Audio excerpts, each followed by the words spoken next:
Okay, तो संतुष्ट है सर, सब कुछ समझ में आ रहा है। पाई और रेडियन वाले क्वेश्चन एक बार और बता दो, कोई चिंता वाली बात नहीं जयशा बेटा। कल डाउट क्लास रहेगी तो तू उसमें मुझे व्हाट्सएप कर देना जो जो तेरे डाउट्स हो। कल अपन 4 से 5 बजे तेरे डाउट से स्टार्ट कर लेंगे क्लास, ठीक है? अच्छा, आपकी क्लास में बड़ा मजा आता है, वाह क्या बात है, तो शानदार कमेंट्स आना चाहिए। तो ठीक है, तो आज जो अपन टॉपिक स्टार्ट कर रहे हैं वो है कैलकुलस। क्या है वो टॉपिक? कैलकुलस। कैलकुलस क्या होता है, देखो मैं तुम्हें सिखाता हूँ। ये 11th में ही पढ़ाया जाता है, तो मैं पूरा श्योर हूँ कि क्या कह रहे हो बेटा खुशी, मुझे समझ नहीं आया। YouTube क्लासेस में क्या दिक्कत आ रही है?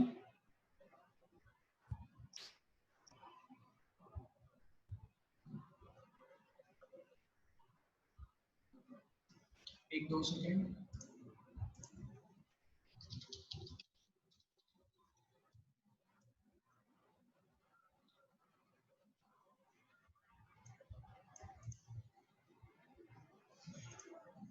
YouTube क्लासेस बेटा ऑलरेडी मैंने लिंक शेयर कर रखी है। आज मैं एक प्लेलिस्ट बना दूंगा, तुम लोगों को मिल जाएगी YouTube की सारी क्लासेस, है ना? YouTube का कोई ऐसा बहुत बड़ा टेंशन नहीं है, अभी यहाँ सीख लो यार। देखो 1 घंटे का टाइम है, तुम फिर, और देखो मैं ऐसा टीचर हूँ कि अगर मेरा टाइम तुमने खराब किया तो मैं क्लास एक्सटेंड कर दूंगा, क्योंकि क्लास शेड्यूल मैं ही करता हूँ। टाइम मत खराब करो। हाँ, तो कैलकुलस की बात कर रहे थे। देखो ये ऐसा मैथमेटिक्स होता है, ये ऐसा मैथमेटिक्स होता है जिसमें कि हम लोग नई नई मतलब कैसे समझाऊंगा तुम्हें, तुमने कभी पढ़ा नहीं है ये। अब तुम लोग, आज मैं सिखाऊंगा जिसमें कि हम लोग दो डिफरेंट क्वांटिटीज के बीच में रिलेशन लिखेंगे। अब डिफरेंट क्वांटिटीज क्या क्या होती हैं, तो अभी अगर मैं फिजिक्स के लिहाज से बोलूं तो कैलकुलस में हम दो डिफरेंट फिजिकल क्वांटिटीज के बीच में, different physical quantities are related. Calculus में डिफरेंट फिजिकल क्वांटिटीज रिलेट होंगी तो फिर उनके चेंजेस देखे जाएंगे। अब ये तुमने पढ़ा है, मतलब तुमने relation between different physical quantities पढ़ा है, तो सब लोग कॉपी में फटाफट हेडिंग डाल लो। कॉपी में सब लोग फटाफट हेडिंग डाल लो। कैलकुलस में कुछ डिक्टेट कर रहा हूँ, उसको लिखेंगे अपन पहले, है ना? कॉपी में सब, नए बच्चे पुराने बच्चे सब एक फ्रेश पेज से स्टार्ट करेंगे। क्लास कॉपी बहुत अच्छी बनानी है, मैंने पहले भी समझाया है, फिर से बोल रहा हूँ नए बच्चों के लिए, क्लास कॉपी बहुत काम आएगी आगे। वेक्टर स्केलर पूजा, मुझे पहले बेसिक तो पढ़ा लेने दो, वेक्टर भी पढ़ाऊंगा मैं, चिंता मत करो। लिखो, calculus is a mathematical tool. फालतू बात अभी कुछ मत करो, अभी सिर्फ लिखते जाओ, जो मैं बोल रहा हूँ वो समझ में आए तो बोलो, बाकी सब चलने दो एकदम। Calculus, it is the mathematical tool used for connecting different variables. It is the mathematical tool used for connecting different variables. Connecting different variables. Different variables or physical quantity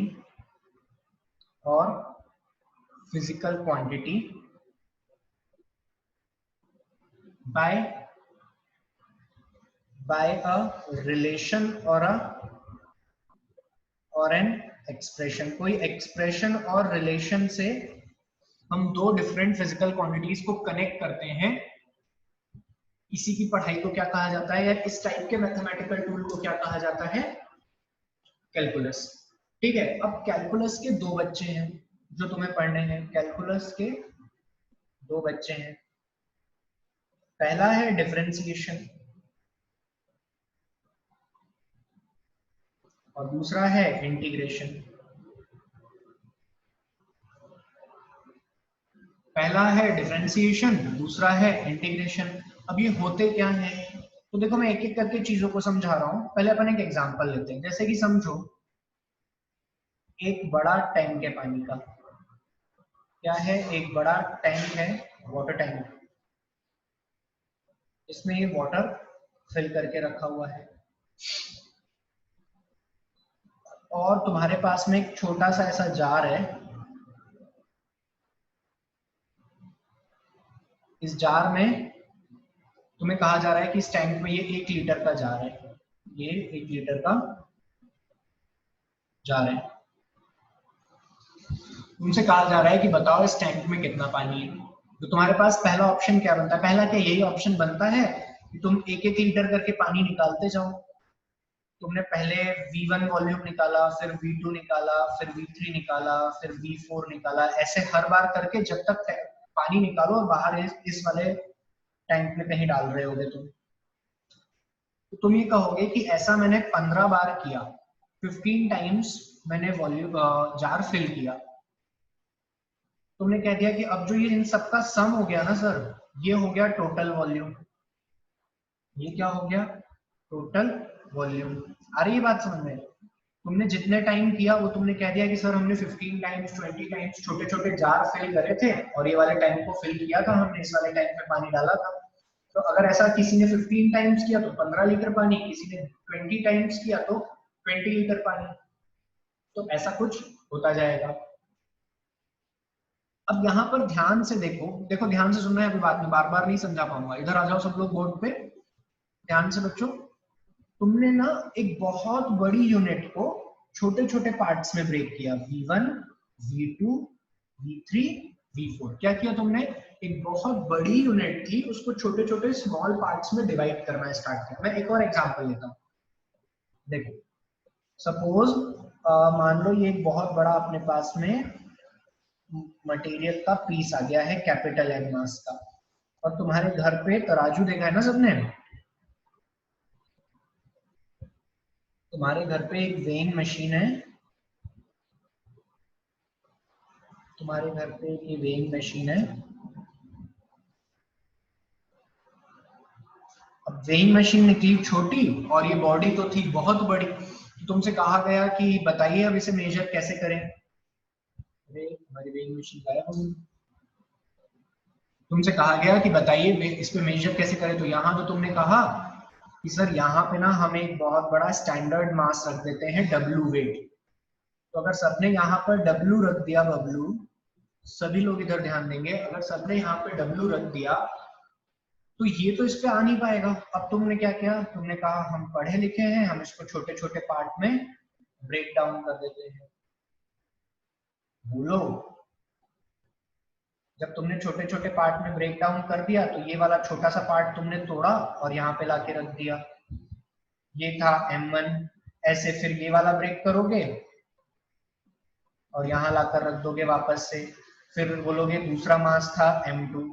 ऐसे करके तुम सारे बड़े ब्लॉक को छोटे छोटे ब्लॉक में n times तक ब्रेक करते जाओगे और फिर इन सबको ऐड करके बोल दोगे कि अरे यार हम ना अब इन सबको ऐड कर देते हैं, M1 plus M2 plus M3 plus M4।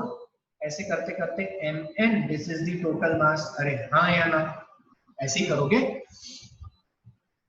अगर ऐसे ही करोगे तो यहां पर बातों को ध्यान से समझो। The breaking down of any larger quantity into small quantities, breaking down of larger quantities into small quantity is known as differentiation. Breaking of larger quantity into smaller one is differentiation। और तुम ध्यान से देखो बच्चों, तो तुमने क्या किया?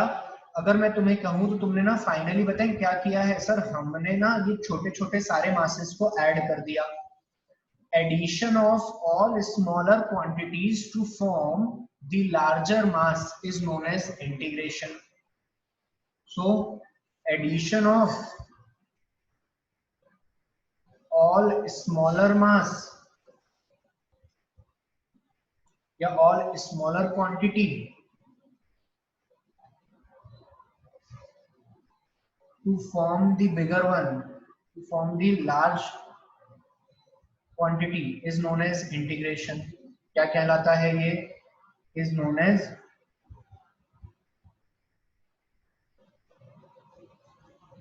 as इंटीग्रेशन, अरे बोलो यार क्या कहलाता है ये? इंटीग्रेशन। तो हमने डिफरेंशिएशन भी समझा और इंटीग्रेशन भी समझा। कैलकुलस एक तरीके का, सुनते जाओ, यस बाद में लिख देना, पहले सुन लो मेरी बातें। क्या पढ़ रहे हैं हम? कैलकुलस पढ़ रहे हैं। कैलकुलस में हमने देखा कि कैलकुलस एक तरीके का मैथमेटिकल टूल है। जैसे तुम्हारे घर पे कैलकुलेटर रखा रहता है, वैसे आज से तुमने अपने दिमाग में एक कैलकुलेटर बनाना है जिसका नाम है कैलकुलस। उसमें दो चीजें पढ़नी है। जैसे कैलकुलस में, कैलकुलेटर में तुम पढ़ते हो प्लस माइनस मल्टीप्लाई डिवाइड, वैसे कैलकुलस में क्या पढ़ोगे? डिफरेंशिएशन और इंटीग्रेशन। डिफरेंशिएशन का मतलब होता है किसी भी चीज को स्मॉल पार्ट्स में ब्रेक डाउन करना, और इंटीग्रेशन का मतलब होता है छोटे छोटे स्मॉल पार्ट्स को एड अप करके लार्ज क्वांटिटी बनाना। तो यहां से मैं कह सकता हूं ना, डिफरेंशिएशन का ठीक उल्टा इज इंटीग्रेशन और इंटीग्रेशन का ठीक उल्टा is differentiation.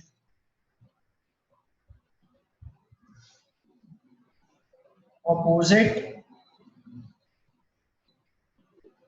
To differentiation is integration and vice versa, and vice versa। बोलो सभी मासूम। And opposite is vice versa. Versa होता है वैसे, अंग्रेजी तो आती नहीं है। हाँ, तो हम क्या पढ़ने जा रहे हैं, तुम्हें क्लियर हो गया क्या? डिफरेंशिएशन क्या होता है, इंटीग्रेशन क्या होता है? क्या मैं इसे मैथ से रिलेट करूं? अगर तुम्हें इसकी थोड़ी बहुत भी फीलिंग आ गई हो तो मैं इसे मैथ से रिलेट करूं। What is vice versa? Opposite.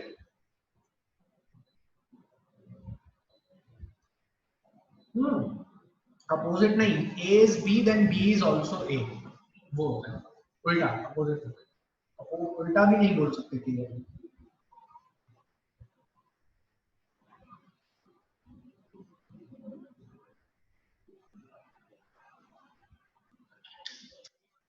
बच्चों मतलब समझ में आ रहा है ना? तो अगर यहाँ तक की कहानी क्लियर होती है तो देखो, अभी लिखना नहीं है, मैं लिखवा दूंगा, इस सबके लिए टाइम दूंगा मैं लिखने का, है ना? लिखने में मत आगे हो। देखो, अब अगर यहाँ तक की कहानी समझ में आ गई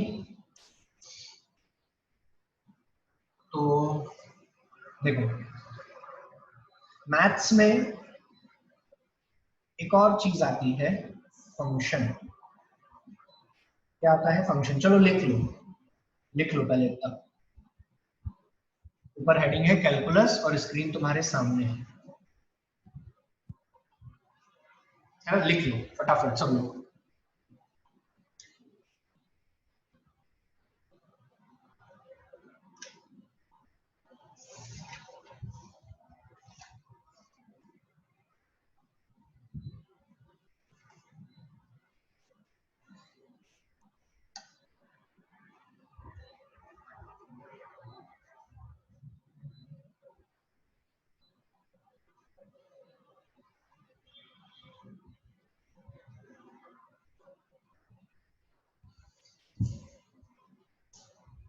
डन, लिख लिया सब लोगों ने? कॉपी अच्छी बनानी है ना? फिर बोल रहा हूँ।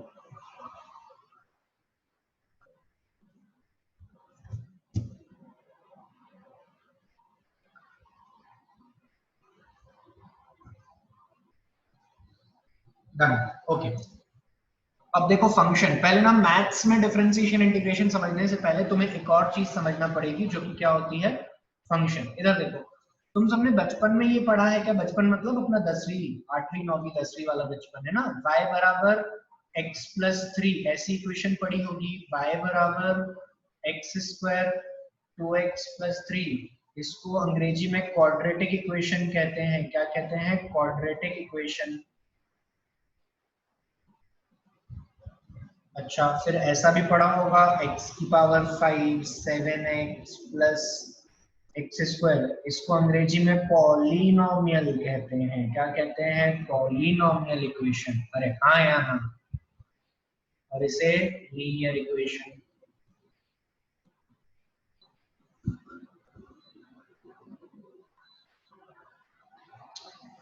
अभी सुनो, तुम्हें सब समझ में आएगा फंक्शन किसका पार्ट है, पहले सुन तो लो। चलो इधर देखो, तुम अगर ध्यान से देखो तो इन सारी इक्वेशन में x की वैल्यू कुछ भी हो सकती है। यू आर फ्री, तुम्हें बचपन में सिखाया भी गया होगा एक स्ट्रेट लाइन का ग्राफ बनाना। ऐसा जैसे y बराबर x प्लस 3 का ग्राफ बनाना होता था, तो तुम्हें ना मैथ्स में ऐसा कह देते थे कि एक डब्बा बना लो, यहाँ पे y लिख लेना, यहाँ पे x, यहाँ पे x की कुछ भी वैल्यू डालना y की आ जाएगी, फिर यहाँ पे x की कुछ भी वैल्यू डालना, यहाँ पे y की एक नई वैल्यू आ जाएगी। बोलो, तो जब तुम ऐसा करते थे तो तुम्हें उस टाइम याद करा देते थे। बेसिकली अगर तुम इन इक्वेशन को इधर आ जाओ, इधर आ जाओ, इन इक्वेशंस को ध्यान से देखो तो तुम क्या पाओगे कि x की कुछ भी वैल्यूज पुट करी जा सकती है यहाँ पे। इट कैन बी 0, -1, +2, 4, 17, कुछ भी पुट करी जा सकती है। तो x is independent variable.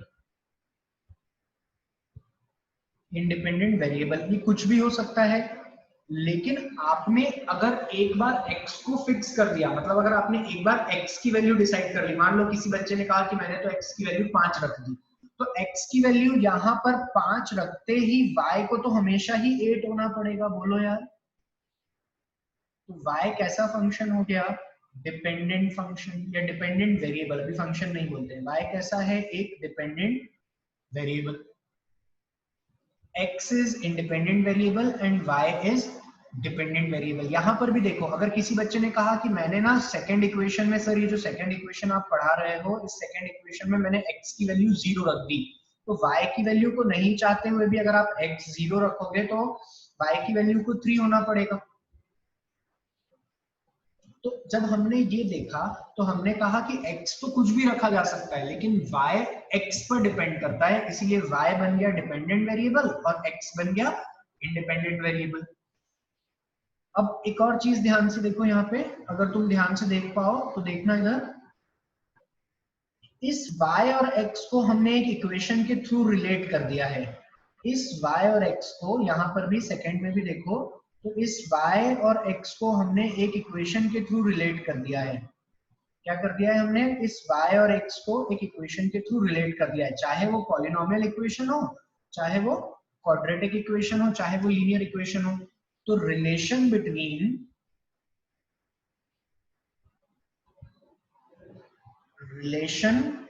Between independent and dependent variable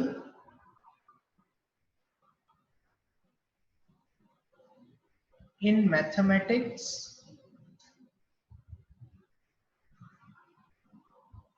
is known as function। वो मैथमेटिक्स या वो इक्वेशन या मैं कहूं वो ऐसी चीजें जो y और x दोनों में, या मैं कहूं ऐसा मैथमेटिक्स का पार्ट जो एक डिपेंडेंट और इंडिपेंडेंट में रिलेशन पुट करता हो, उसे हम क्या कहते हैं? डिपेंडेंट और इंडिपेंडेंट में जो रिलेशन पुट करता हो उसे हम क्या कहते हैं? फंक्शन।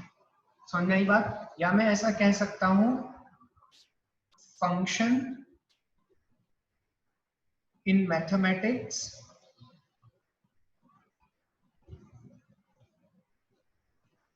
इज,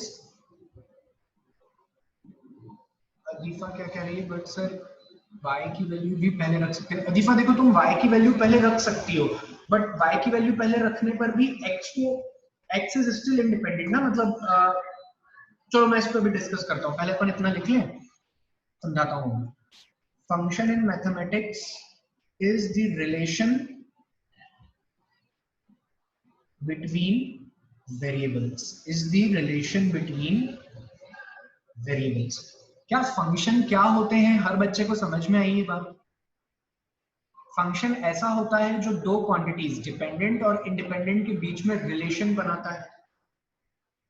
क्या ये कहानी जो मैंने लिखी है इस पेज पे क्लियर है हर बच्चे को?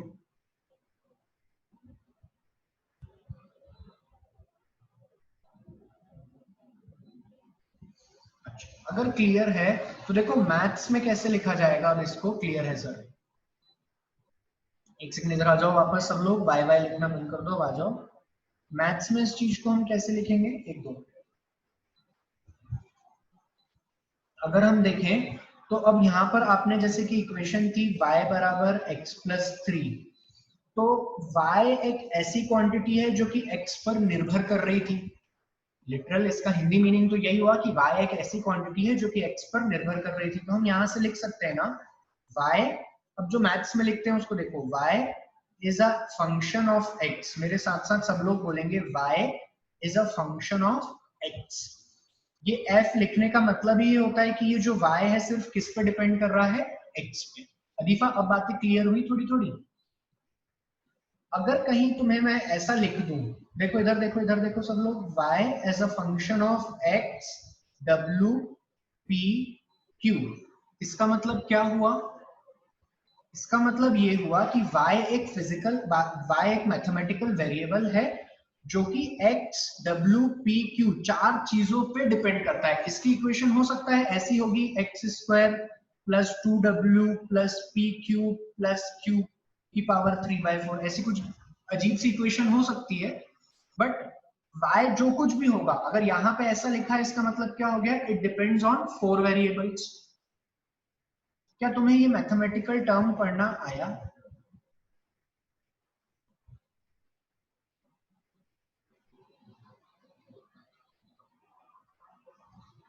अच्छा सही, हम नहीं आ रहा, एक बार और देखते हैं बेटा, रुक। अगर मैं इधर लिख दूं y x square Z square P Q, इसका मतलब क्या हुआ? आप x की भी अपने मन से कुछ वैल्यू डाल सकते हो, z की भी अपने मन से डाल सकते हो और p की भी अपने मन से कुछ वैल्यू डाल सकते हो, लेकिन जब इन सब वैल्यू को डालोगे तो y की एक फिक्स्ड वैल्यू निकलकर सामने आ जाएगी। बोलो। अब अदीफा तुम्हारा डाउट यहाँ क्लियर हो जाएगा अगर तुम ध्यान से समझोगी तो। X square Z square P Q, इसमें तुम x z और p अपने मन से कुछ भी डाल सकते हो, लेकिन उसके लिए y की एक वैल्यू फिक्स हो जाएगी। तो क्या y डिपेंड कर रहा है किस किस पे, x पे, z पे और p पे? ये जो छोटा सा मैथमेटिकल एक्सप्रेशन हम लिख रहे हैं, ये क्या इंफॉर्मेशन दे जाता है हमें कि y डिपेंड करता है x, z और p पे। अब क्लियर है सबको? फंक्शन क्या होते हैं, डेफिनेशन कोई नहीं पूछेगा बेटा, नीट में डेफिनेशन नहीं आएगी, डेफिनेशन तुम्हारी समझ के लिए है। तो मैं बोल रहा हूँ वो क्लियर है? संयम, चलिए। तो अगर फंक्शन क्लियर है तो यहां से लिखते जाइए, पहले फंक्शन और उसकी दोनों डेफिनेशन लिख लेना। पहले क्या लिखना, फंक्शन और उसकी ये दोनों डेफिनेशन, उसके बाद एग्जांपल बना के ये, और फिर लिखना डिपेंडेंट इंडिपेंडेंट। ठीक है ना? लिख लो जल्दी से।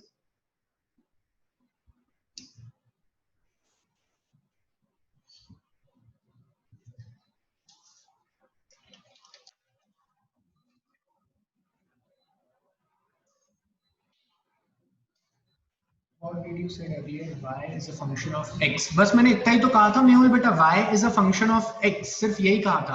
अभी मैं समझाता हूँ, पहले लिख लो, फिर क्या होगा, वो स्क्रीन बार बार अपन आगे पीछे करेंगे तो सब बच्चों को दिक्कत होगी। पहले पेन डाउन कर लो ये, फिर मैं एक बार और एक्सप्लेन करता हूँ। ये करो, फिर नेक्स्ट वाला पेज भी कर लेना। पहले इतना लिख लो, समझाता हूँ मैं।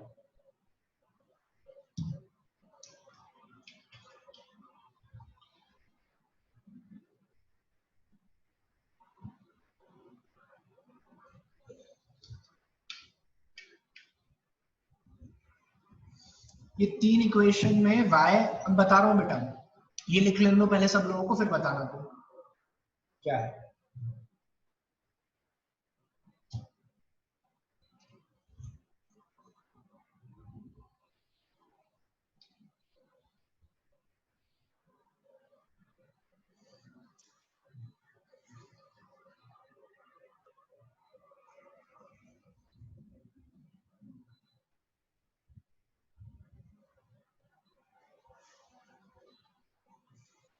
और जल्दी लिखो सब।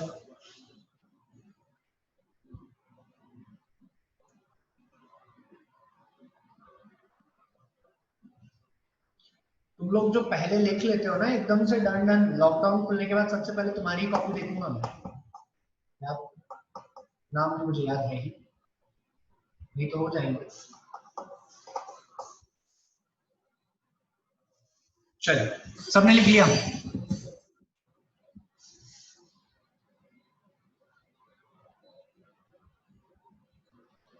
ठीक। हाँ, अब ये देखो, यहाँ पे मैं फिर से बताता हूँ, 1-2 मिनट सुन लो जो बच्चों को डाउट आ रहा है। यहाँ पे कैसे पढ़ोगे, मेरे साथ बोलो, मैंने कहा था बोलो, y as a function of x, इस लाइन को ये बोलोगे, ठीक है। इसको क्या कहोगे, y as a function of x w p q। समझ में आई इतनी बात? अब मैं बोल, समझ में आया क्या बोला मैंने? यहाँ पे क्या बोलेंगे, y as a function of x w p q। मुझे नहीं पता है किस पावर में रिलेट कर रहे हैं, x में क्यूब है, w में क्या है, ये नहीं पता मुझे, लेकिन मुझे ये पता लग गया है कि y जो है वो x w p q पे इस तरीके से रिलेट, इस y जो है वो x w p पे निर्भर करेगा। वो कैसे करेगा वो हमें इक्वेशन ही बताएंगे। बोलो बच्चों, क्लियर है? तो ये दोनों एग्जाम्पल लिखो, ये वाला नहीं भी लिखोगे तो भी चलेगा, तो ये दोनों एग्जाम्पल लिखो। अब सर इनका फिजिक्स थोड़ा जल्दी लिख लो यार, तुम्हें थोड़ा फिजिक्स वाला एग्जांपल भी बता दूं तुम्हें, तुम जल्दी लिखोगे तो ही हो पाएगा ये सब।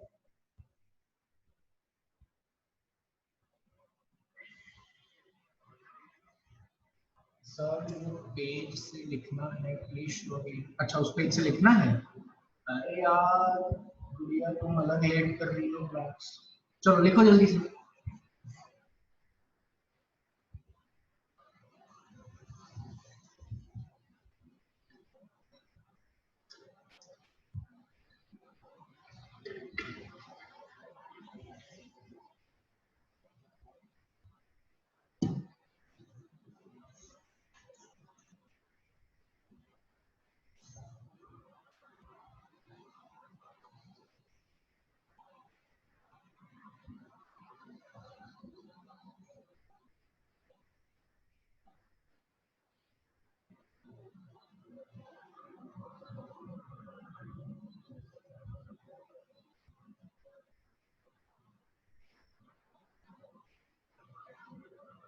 लिख लिया? ये वाले एग्जाम्पल भी लिख लिए? मन से बना लो यार एग्जाम्पल, तो हर चीज समझ में आ जाए तो मन से बनाने में दिक्कत थोड़ी है। चलो एक फिजिक्स में देखते हैं सर, इन चीजों का फिजिक्स में कहाँ यूज है। देखो मैं तुम्हें दिखाता हूँ। तुमने बचपन में मतलब 10वीं और 9वीं में ऐसा पढ़ा था क्या? क्या पढ़े थे सर? हम कुछ नहीं पढ़े थे। Force is equals to mass into acceleration, बोलो क्लास 9th में पढ़े होगे सब लोग। यहाँ पे देखो, मैं क्या ऐसा लिख सकता हूँ, force is a function of mass and acceleration, लिख सकता हूँ। फिर तुम पढ़े थे pressure is equals to force upon area, पढ़े थे? अरे यस मत लिखो रे, इधर आ जाओ, परेशान करते हो बार बार। Pressure is equals to force upon area, तो मैं लिख सकता हूँ pressure is a function of force and area. अब मुझे पता नहीं वो रिलेशन क्या है, लेकिन मेरे को ये तो कंफर्म हो गया कि प्रेशर सिर्फ दो ही चीजों पर डिपेंड करेगा, फोर्स पे और एरिया पे। Basically it is thrust force, तो ठीक है, वो चलने दो। आई बात समझ में सबको?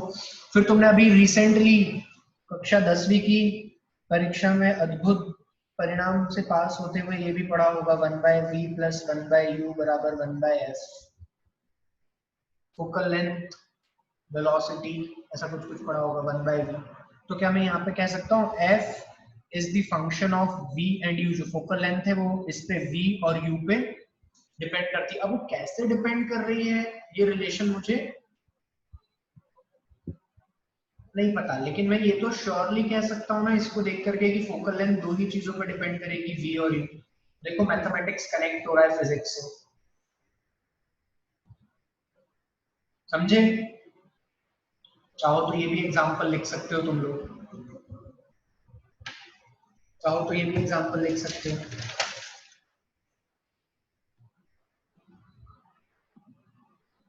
अभी तुम्हें केमिस्ट्री वाले सर पढ़ा रहे हैं PV is equals to nRT, पढ़ाया ना केमिस्ट्री वाले सर ने।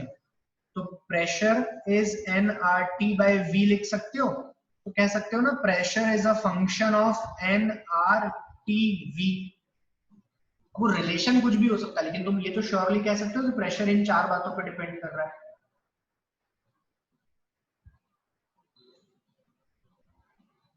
गुड, चलो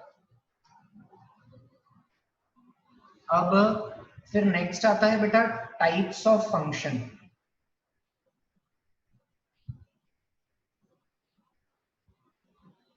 types of function. Types of function क्या होते हैं? सबसे पहला होता है एल्जेब्रिक फंक्शन। एल्जेब्रिक फंक्शन जो कि मैं इतनी देर से पढ़ा ही रहा हूं तुम्हें। फिजिक्स में तुमने पढ़ा जैसे पी,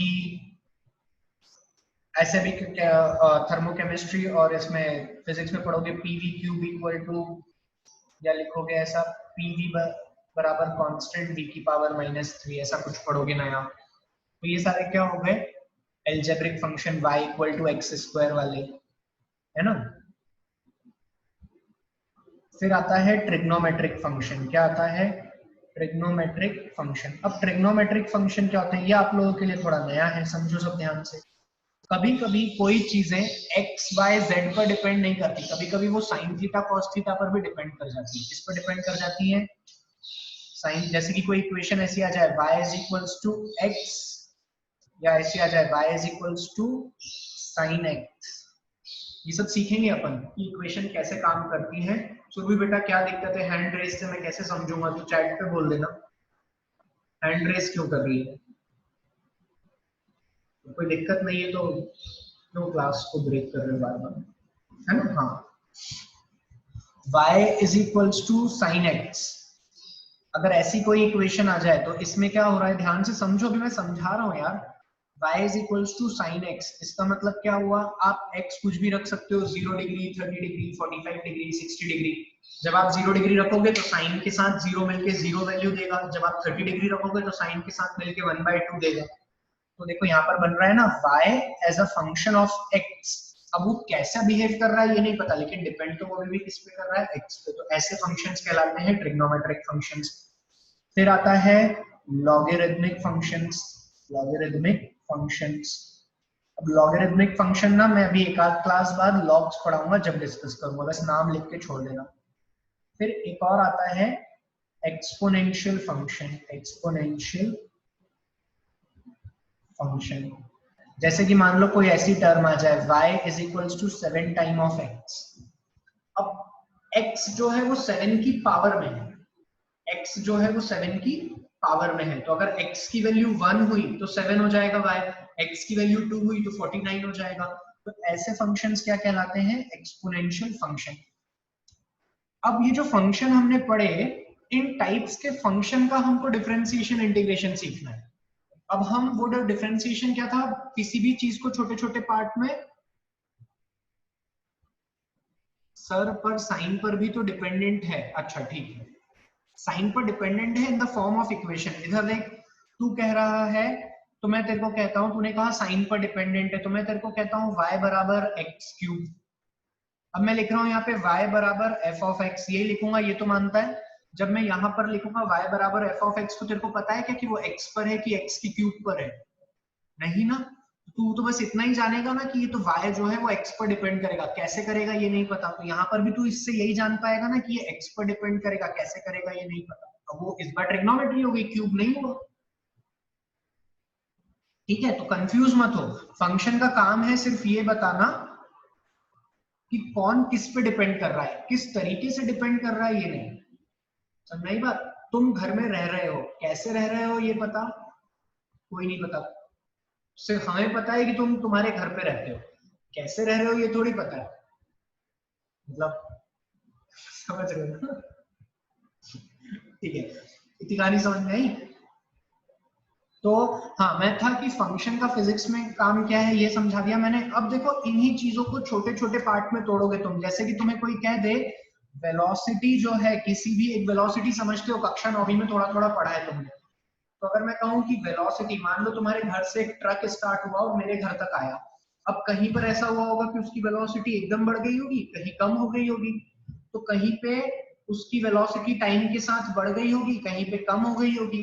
तो उसने कह दिया velocity as a function of time.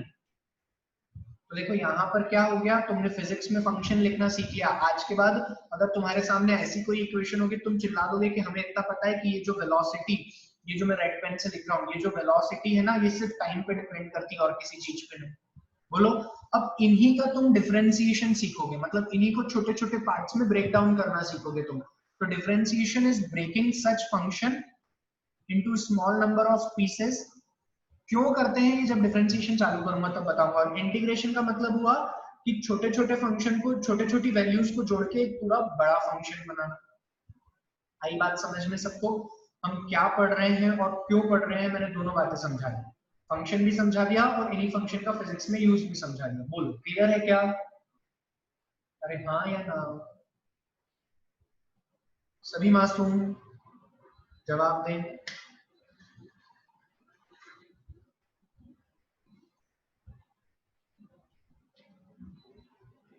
चलिए, तो आप टाइप्स ऑफ फंक्शन में ऐसे लिखिए जैसे मैंने लिखवाया है, पर थोड़ा ढंग से, है ना?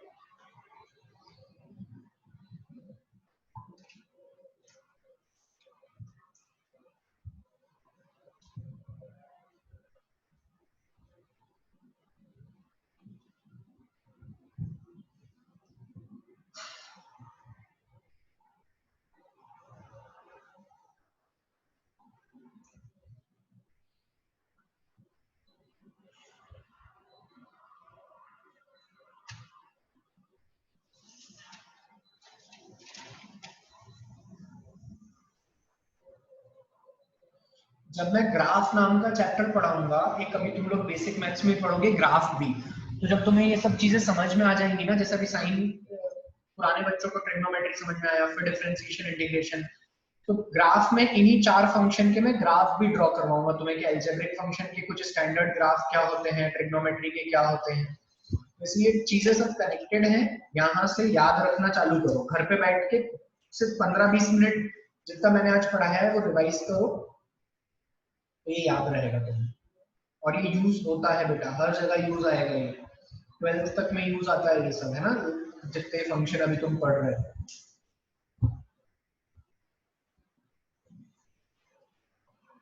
बाकी लोग लिखे फटाफट।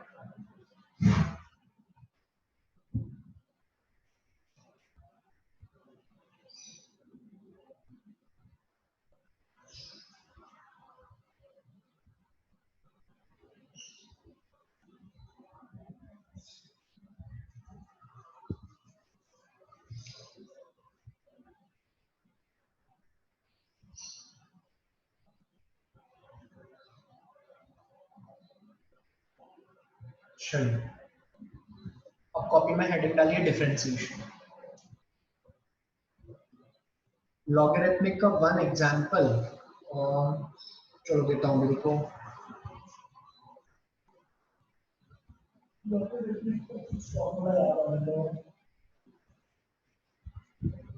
जैसे तुम लोग पढ़ोगे अभी आगे की, जो वर्क डन होता है वो होता है P1 V1। एक प्रोसेस होती है आइसोथर्मल प्रोसेस, उसमें फॉर्मूला जब हम डिराइव करके सॉल्व करते हैं, मैं फिजिक्स में करवाऊंगा, P1 V1 log of V2 by V1, या P1 V1 log of P1 by P2।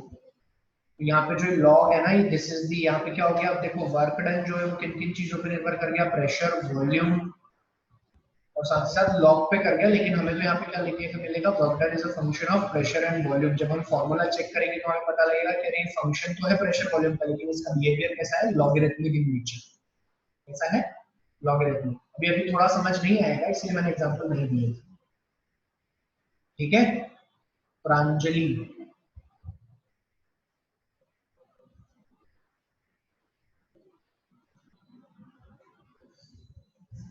चलिए, तो let's start with differentiation now. Differentiation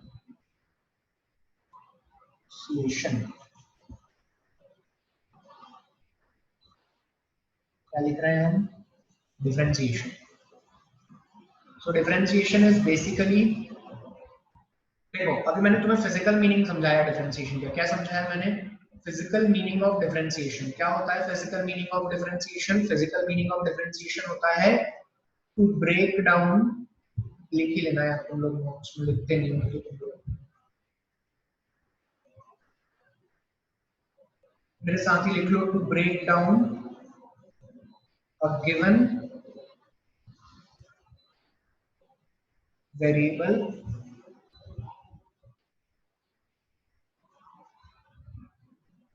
और रिलेशन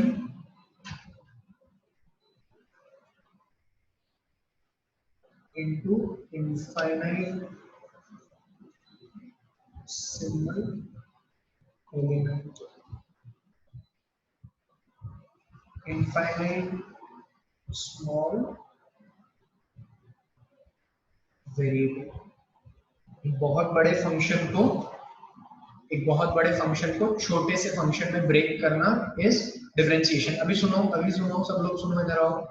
देखो अब वो क्या, जब पानी का बर्तन था या कोई बड़ा डब्बा था तो उसको तो तुम समझ पा रहे थे कि हम छोटे छोटे पार्ट्स में कैसे ब्रेक कर दे।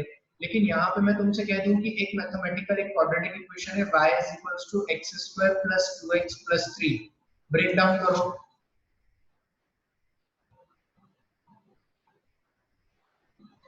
जैसे तुम क्या कर रही हो बेटा, ये तुम कहो तो मैं तुम्हें परमानेंटली फ्री कर दूं क्लास से।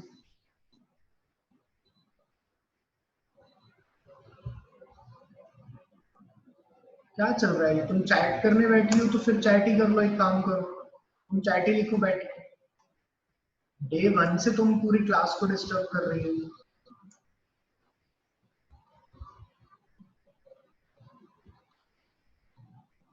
This is the last time and this is for everyone. अगर क्लास में आपको फालतू हरकतें करनी है ना तो फिर सब बेटर अटेंटिव रहो क्लास में। मैं भी अपना टाइम लेकर के बैठा हूँ ना यहाँ। मैं भी अगर पढ़ाते पढ़ाते तुम्हें कुछ ऐसा छोड़ दूँ और चैट करने लग जाऊँ किसी से तो बोलो तो करता हूँ मैं। बैठा देता हूँ तुम्हें 1 घंटे और मैं यहाँ पे व्हाट्सएप चलाता हूँ। क्या पता क्या मजाक समझ के बैठे हो क्या क्लास में? परेशानी है इसीलिए ऑनलाइन पढ़ रहे हो। ऑफलाइन पढ़ते फिर देखते हैं।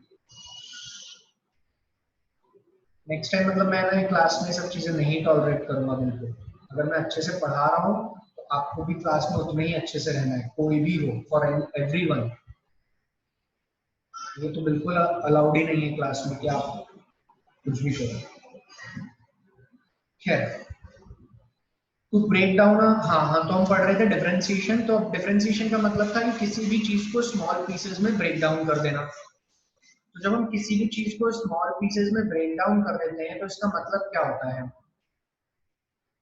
इसका मतलब होता है डिफरेंशिएशन। लेकिन अब अगर मैं कहूं कि इस एक्सप्रेशन को स्मॉल पीसेस में ब्रेक डाउन करो तो वो करना इतना आसान नहीं है, क्योंकि वो तो तुम्हें दिख नहीं रहा ना कैसे करें ब्रेक डाउन। तो इसके लिए हम सर्टेन सेट ऑफ फॉर्मूले यूज करते हैं। क्या यूज करते हैं? फॉर्मूले। और वो फॉर्मूले तुम्हें याद होना चाहिए। फॉर्मूले, तो पहला फॉर्मूला आता है, जो सबसे पहला फॉर्मूला आज हम यूज करेंगे वो है x की power n।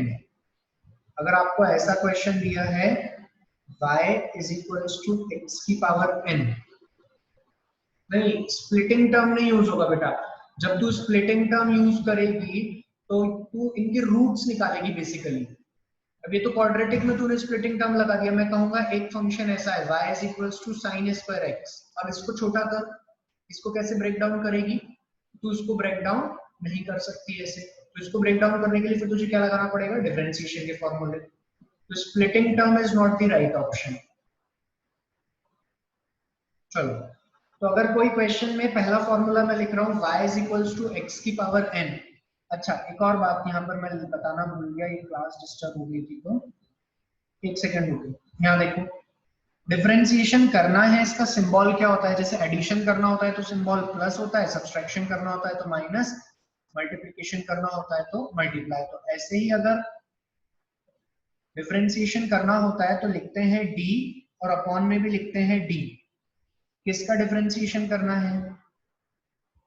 y as a function of x दिया हुआ है। यहाँ पे लिखते हैं डिपेंडेंट वेरिएबल।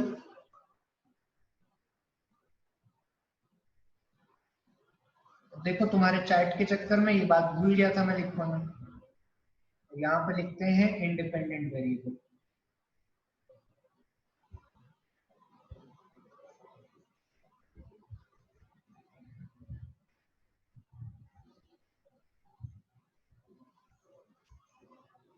क्या लिखते हैं? डिपेंडेंट वेरिएबल और इंडिपेंडेंट वेरिएबल। अच्छा, तो यहाँ पर इस इक्वेशन को, सब बच्चे जरा इधर आ जाओ कंप्यूटर पे वापस। इस इक्वेशन में डिपेंडेंट कौन है जल्दी बताओ। y as a function of x में डिपेंडेंट कौन है सर? y जो होगा वो डिपेंडेंट होगा और x जो होगा वो इंडिपेंडेंट होगा। तो मैं यहाँ पे लिखूंगा इंडिपेंडेंट इज x, उल्टा लिख दिया शायद मैंने, तो रिदम ब्रेक हो जाता है क्लास। इधर देख, डिफरेंशिएशन लिखा जाता है डिपेंडेंट वेरिएबल ऊपर आता है और इंडिपेंडेंट वेरिएबल नीचे आता है।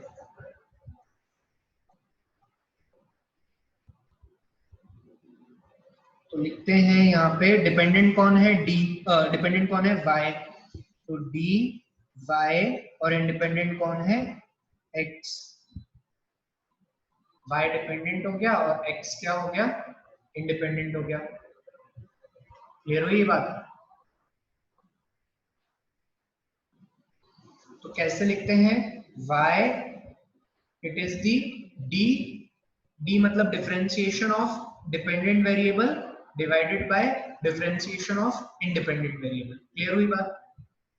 और इसको पढ़ते कैसे हैं? इसको पढ़ते हैं डिफरेंशिएशन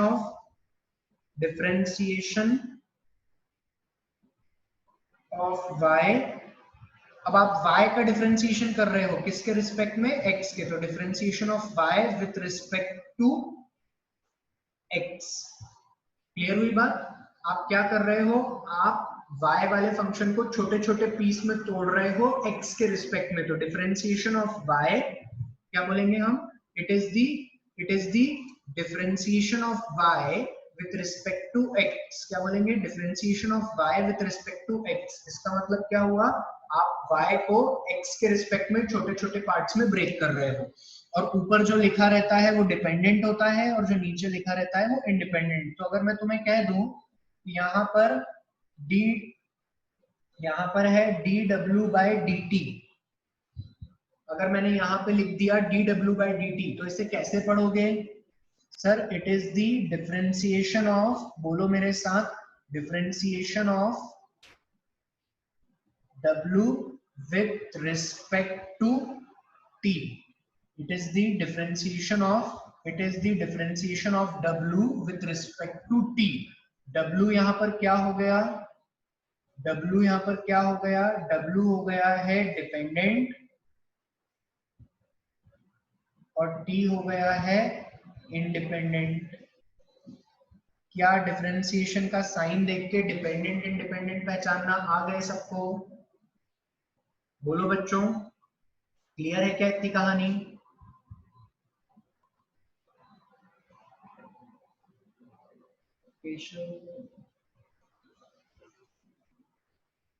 हाँ, बाकी लोगों को नहीं आया क्या समझ में? सब लोग बोलो यार, ये बहुत काम की चीज पढ़ रहे हैं हम, ये बहुत यूज आएगी आगे।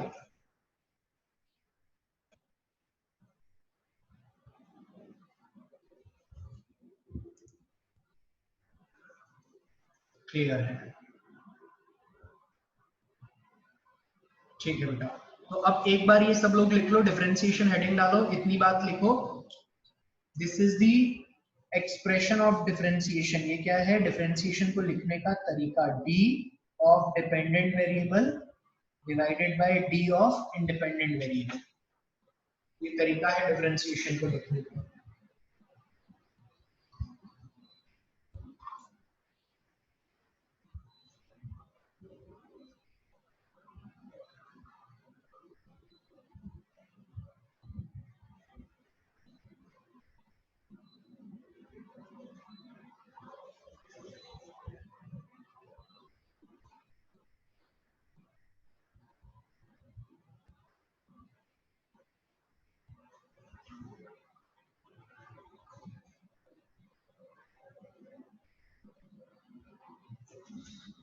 ये लिख लीजिए।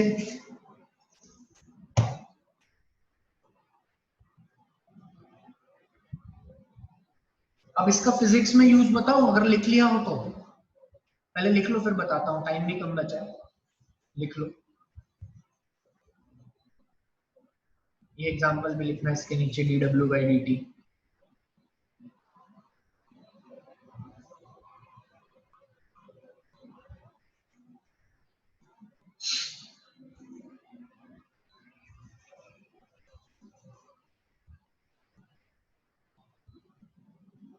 अच्छा इधर देखो, फिजिक्स में अगर मैं ऐसा लिख दूं डी, अरे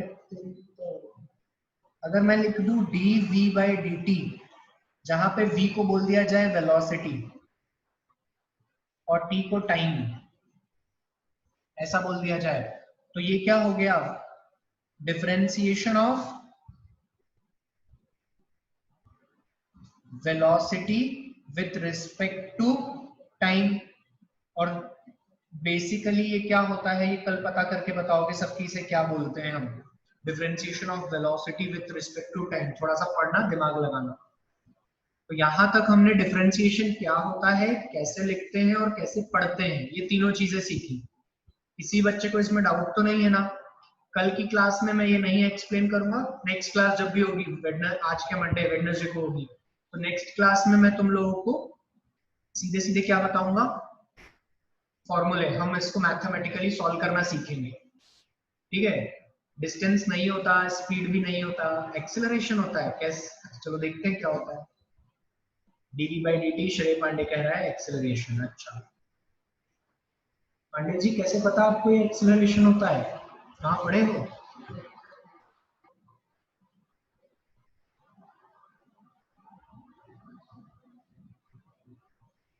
टेंथ में, गुड। नाइन्थ में पढ़ रही तुम, गुड, ग्रेट। गूगल पर, गुड। चलिए, तो this is all about the today's class. कल की क्लास 4 से 5 है, जिसमें कि ट्रिग्नोमेट्री के डाउट्स बताऊंगा मैं बच्चों को, बैकअप नहीं लूंगा, पढ़ाऊंगा नहीं, आपके डाउट्स होंगे तो सारे डाउट्स में 4 से 5 लाइव रहूंगा और 1 to 1 डाउट्स पूछना। पहले अपने सारे डाउट्स भेज देना मुझे, ठीक है? और जो होमवर्क दिया था वो डिस्कस करूंगा मैं, homework will be discussed. Okay, so for today's class, thank you so much.